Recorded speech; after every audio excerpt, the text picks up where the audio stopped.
왜 썼느냐? 고린도 교회에 분쟁이 일어났어요. 그리고 교회 안에서 자꾸 이렇게 부도덕하고 무질서한 일들이 생기니까 그것들을 권면하고자 고린도전서를 쓰게 됩니다. 자, 그러면 왜 고린도 교회가 이렇게 분열되고 부도덕한 일들이 자꾸 일어나게 되느냐? 그 이유가 오늘 고린도전서 3장 1절에 나옵니다. 형제들아, 내가 신령한 자들을 대함과 같이 너희에게 말할 수 없어서 육신에 속한 자 곧 그리스도 안에서 어린아이들과 대함과 같이 하노라. 그러니까 육신에 속한 어린 아이들이 고린도 교회에 너무나 많았다는 거예요. 자, 여기서 육신에 속한 자란 이미 예수님을 믿고 구원받은 성도지만 아직 신앙이 자라지 못해서 성숙되지 못해서 늘 육신적으로 판단하고 행동하는 성도를 가리킵니다. 이런 성도님들이 계속 교회를 분열시키고 세상 사람들이 밖에서 하는 부도덕하고 무질서한 일들을 교회 안에서 하게 되었다라는 거예요. 자, 오늘 본문 말씀은 사도 바울이 이런 육신에 속한 어린아이와 같은 성도들에게 권면하는 내용입니다. 자, 오늘 본문 15절을 보니까 그리스도 안에서 일만 스승이 있으되 아버지는 많지 아니하니 그리스도 예수 안에서 내가 복음으로써 너희를 낳았음이라. 자, 고린도 교회는 사도 바울이 개척해서 세운 교회입니다. 처음 복음을 사도 바울한테 듣고 예수를 믿었기 때문에 사도 바울에게 이 고린도 교회 성도들은 뭐 같을 거예요? 자식과 같았을 것입니다. 그래서 자신을 스승이 아닌 아버지다 이렇게 표현하고 있습니다. 자, 제가 지난주에 그 이름만 되면 여러분도 다 아실 만한 아주 유명한 목사님의 글을 우연히 제가 읽게 되었는데요. 자, 이 목사님이 한 교회에서 25년 목회하시고 잠깐 이제 안식년을 3개월 다녀오신 것 같아요. 다녀오셔가지고 교인들한테 쓴 편지의 내용인데 한번 제가 읽어드릴 테니까 잘 들어보시기 바랍니다. 지난 3달 동안 잘 쉬고 돌아왔습니다. 3개월 동안 육신적으로는 안식이 있었지만 성령은 부족한 종 내외에게 계속 회개하게 하며 회복을 위하여 영적으로 몸부림치게 하셨습니다. 지난 25년의 목회를 뒤돌아보니 목사가 잘못한 것이 너무 많았습니다. 나는 최선을 다하여 열심히 하였는데 왜 성도들은 잘 따라와 주지 않을까? 원망도 하고 불평도 많이 하며 살았습니다. 그런데 목회 현장에서 떠나 먼 발치에서 저의 목회를 뒤돌아보니 성도들의 잘못이 아니라 목사의 잘못임을 깨닫게 되었습니다. 목사로서 저는 사역을 위한 영적인 사령관 역할은 하였던 것 같아도 목자로서의 아비와 어미의 마음이 너무 부족했습니다. 사역 이전에 양들을 믿음으로 양육하여서 한 사람 한 사람을 주님 앞에 신실한 믿음의 아들, 딸로 잘 세워가는 목양은 잘하지 못하였습니다. 걸음마하는 어린 믿음의 사람을 한 단계 한 단계 믿음으로 성화되게 하고 오직 주 예수 그리스도의 사랑으로 보듬어 걷게 하고 뛰게 하고 달리게 하여야 했습니다. 그런데 믿음으로 잘 양육하지도 못하고 말씀으로 잘 먹이지도 못하여 직분을 받아도 직분자로서 성경적으로 어떻게 살아야 하는지도 잘 모르고 살아오게 한 저는 분명히 목양을 잘못한 목사였습니다. 3달 동안 많은 회개를 하면서 토기장이의 손에 들려진 토기의 심장과 심정을 회복하게 하신 주님을 찬양합니다. 뭐 이런 내용인데요. 저는 이 글을 진짜 읽으면서 요즘 제가 계속해서 한 금년 들어서 봄부터 계속해서 제가 생각하고 반성하고 어떻게 할까. 정말 했던 그 똑같은 내용을 지금 이 유명한 목사님이 지금 이미 몇 년 전에 성도들한테 편지를 썼다라는 게 너무 놀라웠습니다. 저와 똑같은 생각을 다른 목사님도 하시는구나 하면서 또 한편으로는 위로도 받았습니다. 그리고 이제 오늘 사도 바울이 또 저같이 못난 목회자한테 권면하는 그런 내용을 보는 거예요. 뭐다? 스승 되자고 하지 말고 영적인 아버지가 되라. 자, 여기서 여러분 스승은 뭘 가르치냐면요, 그 귀족 아이들한테 옷은 어떻게 입어야 되고 밥은 어떻게 먹어야 되고 사교 모임을 가질 때는 어떤 에티켓으로 지켜야 하는지 뭐 이것들을 가르치는 가정교사를 말합니다. 그러니까 여러분, 이 스승과 아버지는 근본적으로 틀려요. 스승은 수입을 얻는 것을 목적으로 하죠. 하지만 아버지는 뭐예요? 아이 자체를 목적으로 여깁니다.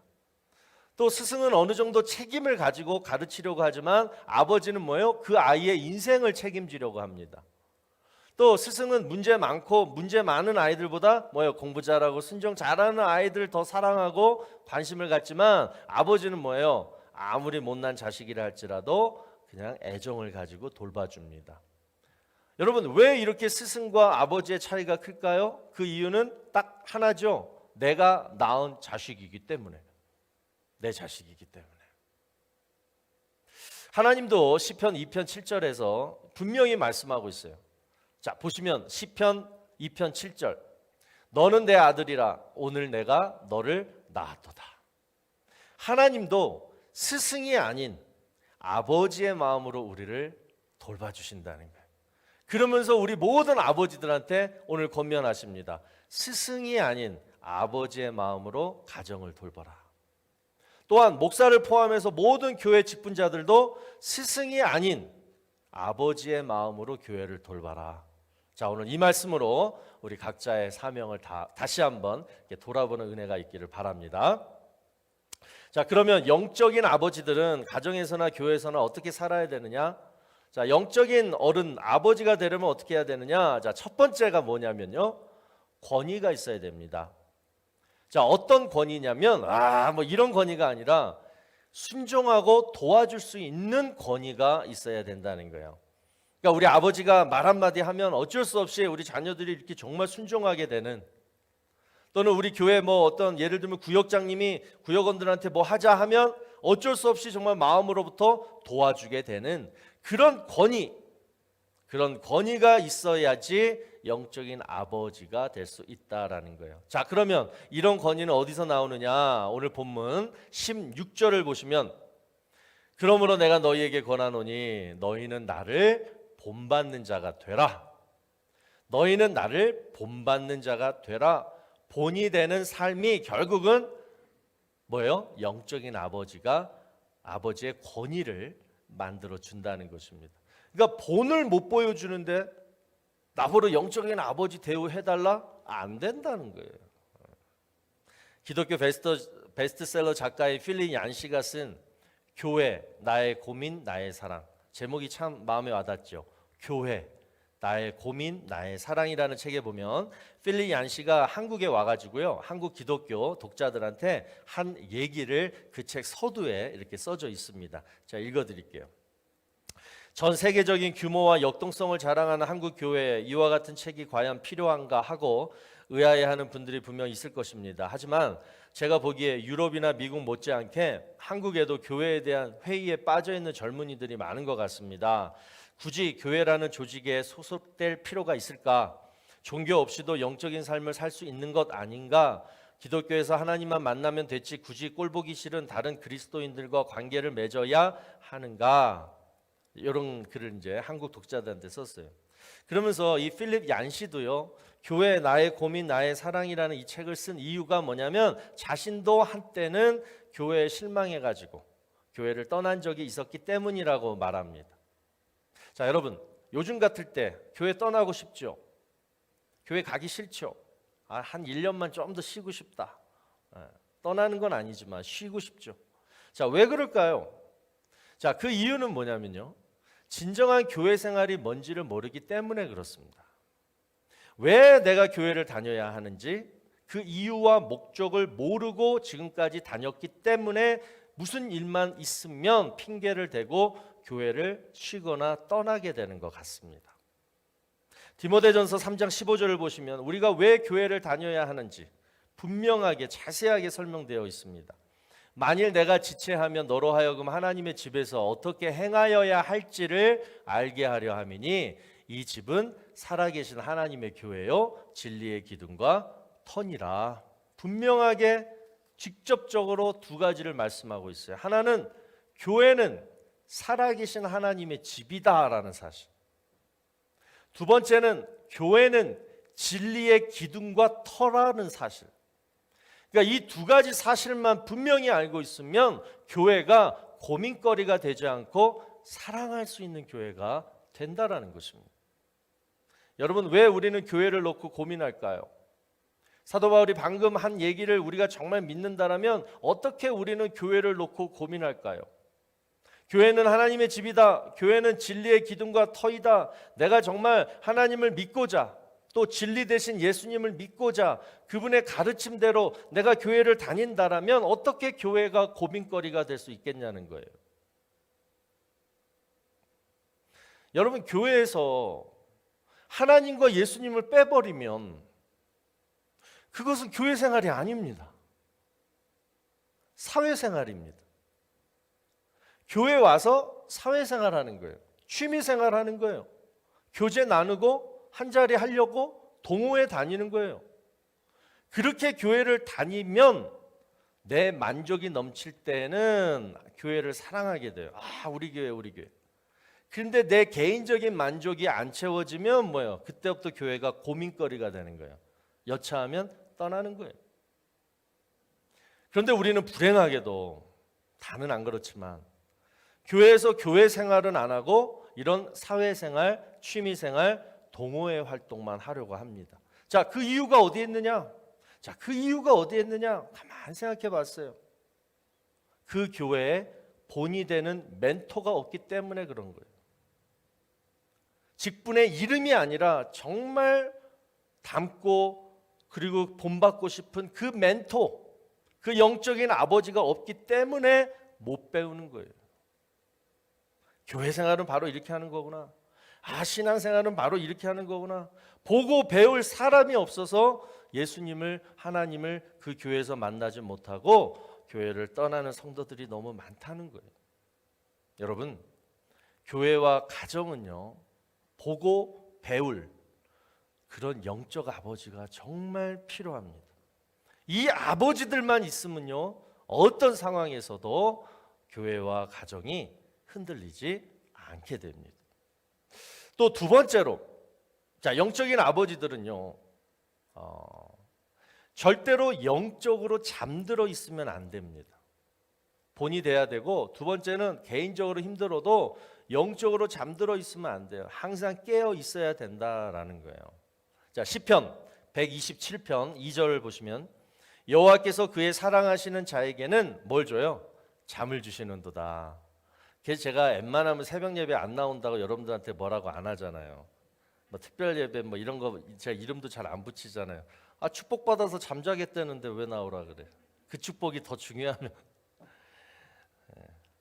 여러분, 잠 잘 자는 것처럼 축복이 없어요. 침대에서 잘 자는 거 축복입니다. 그런데 자, 잠언 23장 24절을 보니까 이런 말씀이 나와요. 너는 바다 가운데 누운 자 같을 것이요 돛대 위에 누운 자 같을 것이며. 자, 교회나 가정의 가장 큰 문제는 뭐냐면 바다 한가운데에서 돛대 위에서 누워서 자려고 하는 아버지들이 있다라는 거예요. 아니, 거기서 자면 결국 뭐예요? 바다에 빠져서 죽게 되는데 그 위험을 모르고 그냥 잔다라는 거예요. 이게 뭐죠? 영적인 잠이라는 것입니다. 우리가 잘 아는 그 존 버년이 쓴 철로 역정이라는 책에 보면 이 영적인 잠을 세 가지로 표현하고 있는데요. 그러니까 쇠사슬에 얽매인 발목이 묶인 채로 세 남자가 길바닥에 이렇게 누워서 잠을 자요. 근데 바로 그 모습이 영적인 잠이라는 거예요. 자, 첫 번째 사람의 이름이 뭐냐면 단순함입니다. 단순함. 자, 여기서 단순하다라는 의미는 쉽게 얘기해서 단무지라는 뜻이에요. 단순하고 무식한 사람. 그러니까 삶이 단순하면 그것처럼 좋은 게 없어요. 그런데 내 앞에 있는 위험을 분별하지 못할 정도로 그렇게 단순하고 무지하게 살면 그건 뭐냐? 영적으로 잠들어 있다라는 거예요. 자, 이렇게 단순하게 사는 사람의 대표적인 특징을 잠언 5장 22절에서 23절까지 이렇게 표현해 주고 있습니다. 악인은 자기의 악에 걸리며 그 죄의 줄에 매이나니 그는 훈계를 받지 아니함으로 말미암아 죽겠고 심히 미련함으로 말미암아 혼미하게 되느니라. 자, 이런 영적인 잠을 자는 유형의 가장 대표적인 특징은 뭐냐면 남의 훈계를 듣지 않아요. 그냥 고집불통으로 미련하게 살아요. 끝까지. 그래서 악한 일을 계속하게 되고 스스로 그 죄의 줄에 막 얽매여 매이게 된다라는 거예요. 자, 두 번째로 존 번연은 영적으로 잠든 사람의 이름을 이번에는 게으름, 나태함이라고 표현하고 있습니다. 자, 우리가 잘 아는 잠언 6장 9절과 11절에서 말씀하고 있죠. 게으른 자여 내가 어느 때까지 누워 있겠느냐? 내가 어느 때에 잠이 깨어 일어나겠느냐? 좀 더 자자, 좀 더 졸자, 손을 모으고 좀 더 누워 있자 하면 내 빈궁이 강도같이 오며 내 곰핍이 군사같이 이르리라. 자, 여러분, 게으른 사람의 공통된 특징이 뭐냐면요, 미래의 소망을 포기했다라는 거예요. 그리고 이 말은 하나님을 더 이상 내가 신뢰하거나 믿지 않겠다라는 말과 똑같은 거예요. 하나님이 나에게 더 좋은 미래를 예비하셨다. 여러분 미리 믿으시기 바랍니다. 하나님은 나에게 더 좋은 미래를 예비하셨다. 우리는 이 믿음을 항상 가지고 살아야 됩니다. 그래서 성도에게 지금이란 바로 지금 이 순간은 뭐냐면 앞으로 축복된 미래를 위한 준비 시간이에요. 그런데 이 믿음은 없고 그냥 지금 당장의 편안함, 쾌락을 위해서 그냥 좀 더 자자, 좀 더 졸자, 좀 더 누워있자 계속 뭐예요? 시간만 낭비하는 거예요. 하나님이 주시는 기회를 계속 놓치는 거예요. 자, 이런 사람에게 하나님이 주시는 경고가 뭡니까? 내 빈궁이 강도같이 오며 내 곰핍이 군사같이 이르리라. 그런데 영적으로 잠들어 있는 사람은 내 삶 속에 계속 가난과 곰핍이 계속 막 침략하고 있는데 그런데 깨닫지 못해요. 끝까지 좀 더 자자, 좀 더 졸자. 여러분, 영적인 아버지들에게 이 게으름이란 가장 치명적인 약점입니다. 교회와 가정을 무너뜨리게 만드는 거예요. 또 세 번째로 존 번연은 마지막 그 누워있는 남자의 이름을 교만함이라고 불렀습니다.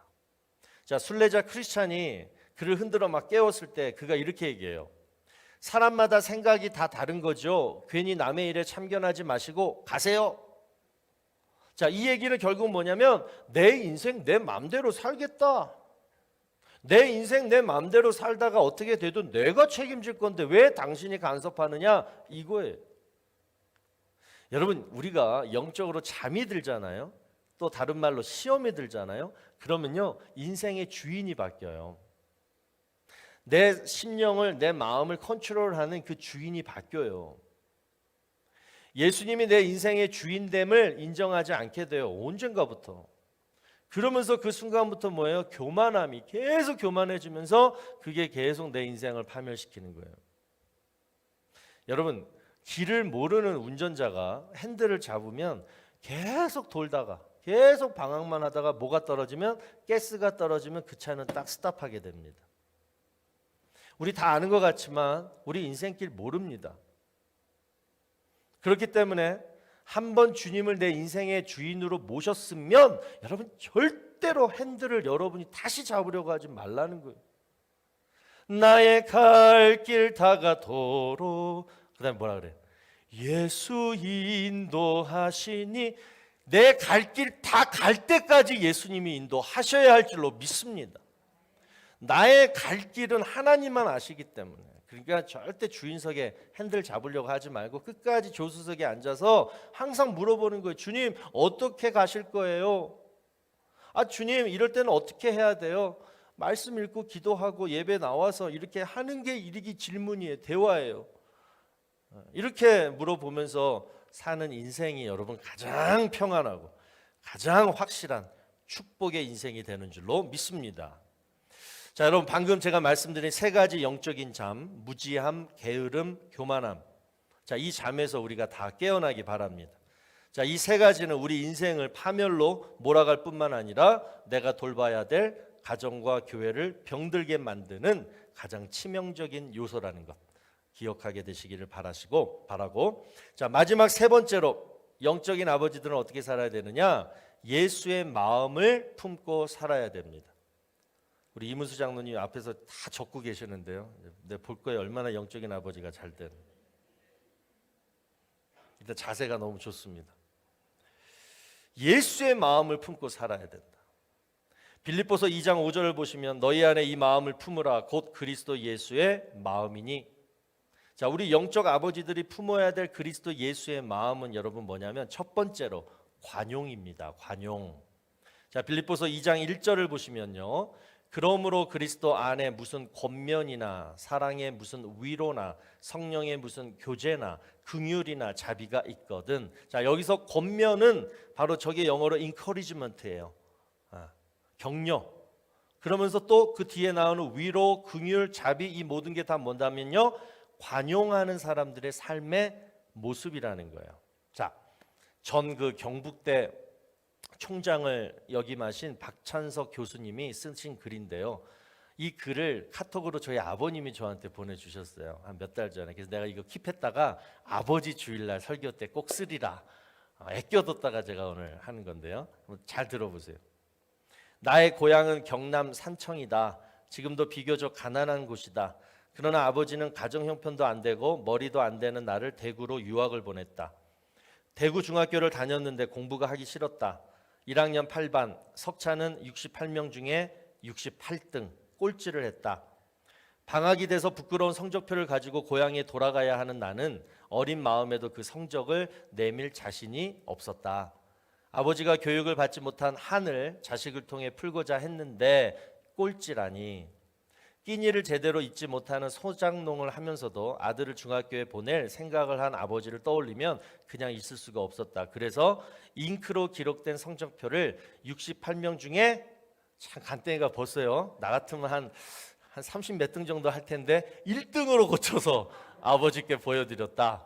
아버지는 보통 학교도 다니지 않았으므로 내가 1등으로 고친 성적표를 알아차리지 못할 것으로 생각했다. 대구로 유학 간 아들이 집으로 왔으니 친지들이 다 몰려와서 우리 찬석이는 공부를 잘했더냐 이렇게 물어보니까 아버지는 앞으로 봐야지, 이번에는 어쩌다 1등을 했는가배 했다.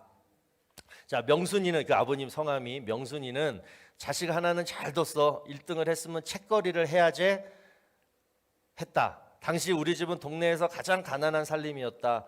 이튿날 강에서 멱을 감고 돌아오니 아버지는 한 마리뿐인 돼지를 잡아 동네 사람들을 모아놓고 잔치를 하고 있었다. 그 돼지는 우리 집 재산 목록 1호였다. 기가 막힌 일이 벌어진 것이다. 그래서 아버지 하고 뭔가 얘기하려고 불렀지만 다음 말을 할 수가 없었다. 그리고 나는 달려나갔다. 겁이 나서 강으로 가서 죽어버리려고 물속에서 숨을 안 쉬고 버티기도 했고 주먹으로 내 머리를 막 내리치기도 했다. 자, 충격적인 그 사건 이후에 나는 달라졌다. 항상 그 일이 머리에 맴돌고 있었기 때문이다. 그로부터 17년 후 나는 대학 교수가 되었다. 그리고 나의 아들이 중학교에 입학했을 때, 그러니까 내 나이 45세가 되던 어느 날 부모님 앞에 33년 전의 일을 사과하기 위해서 어머니, 저 중학교 1학년 때 그 1등은요 하고 말을 시작하려고 하는데 옆에서 담배를 피우시던 아버지께서 알고 있었다. 고마해라. 민우 듣는다.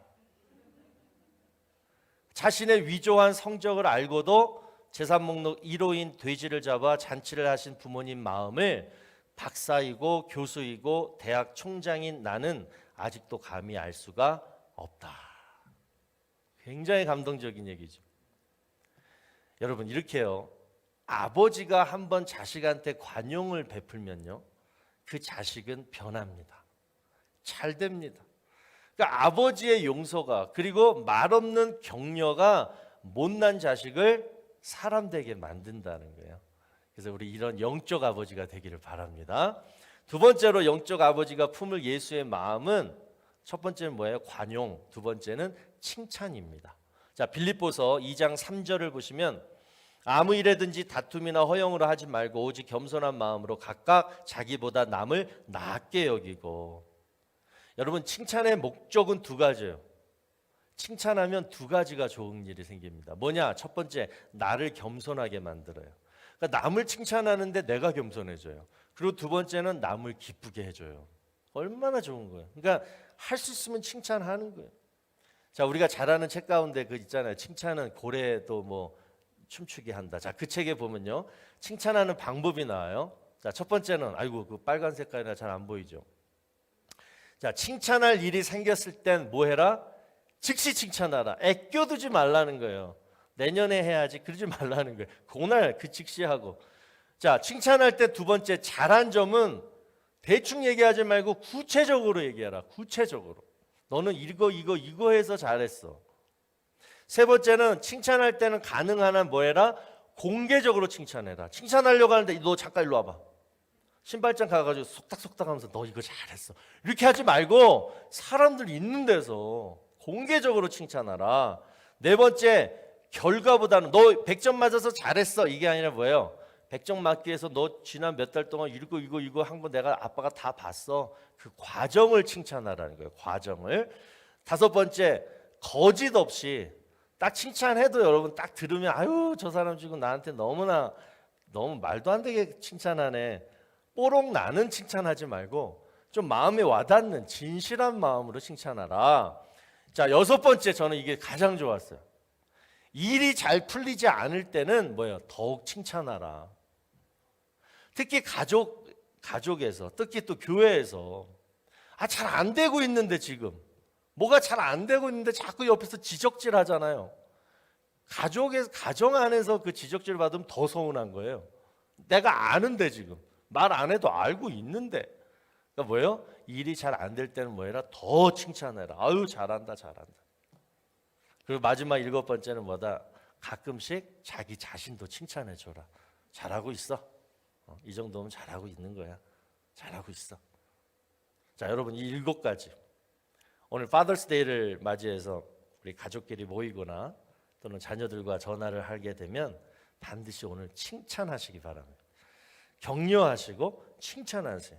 우리 아버지들이요, 자녀들한테 가장 인정받고 사랑받는 길이 바로 칭찬입니다.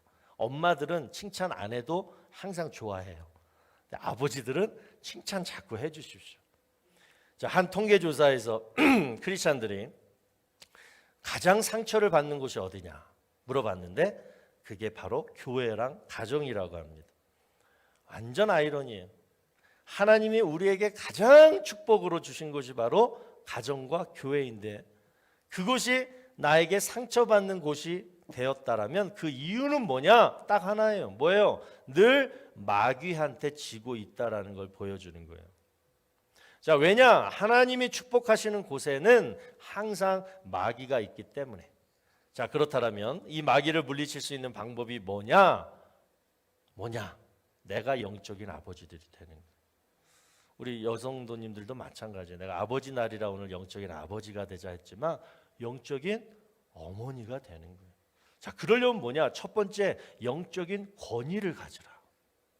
권위 없는 영적인 아버지 없어요. 권위를 가져라.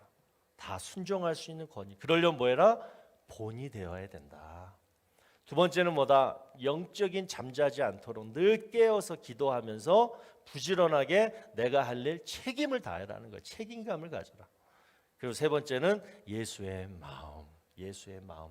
관용, 칭찬. 그래서 여러분, 이런 영적인 아버지, 영적인 어머니들이 있는 곳에는 절대 악한 마귀 틈타지 않게 될 줄로 믿습니다. 오늘 우리 다들 영적인 아버지, 영적인 어머니들이 다 되어서 우리 교회와 가정이 다시 새로워지고 일어나는 그러한 역사가 있기를 주의 이름으로 축원합니다.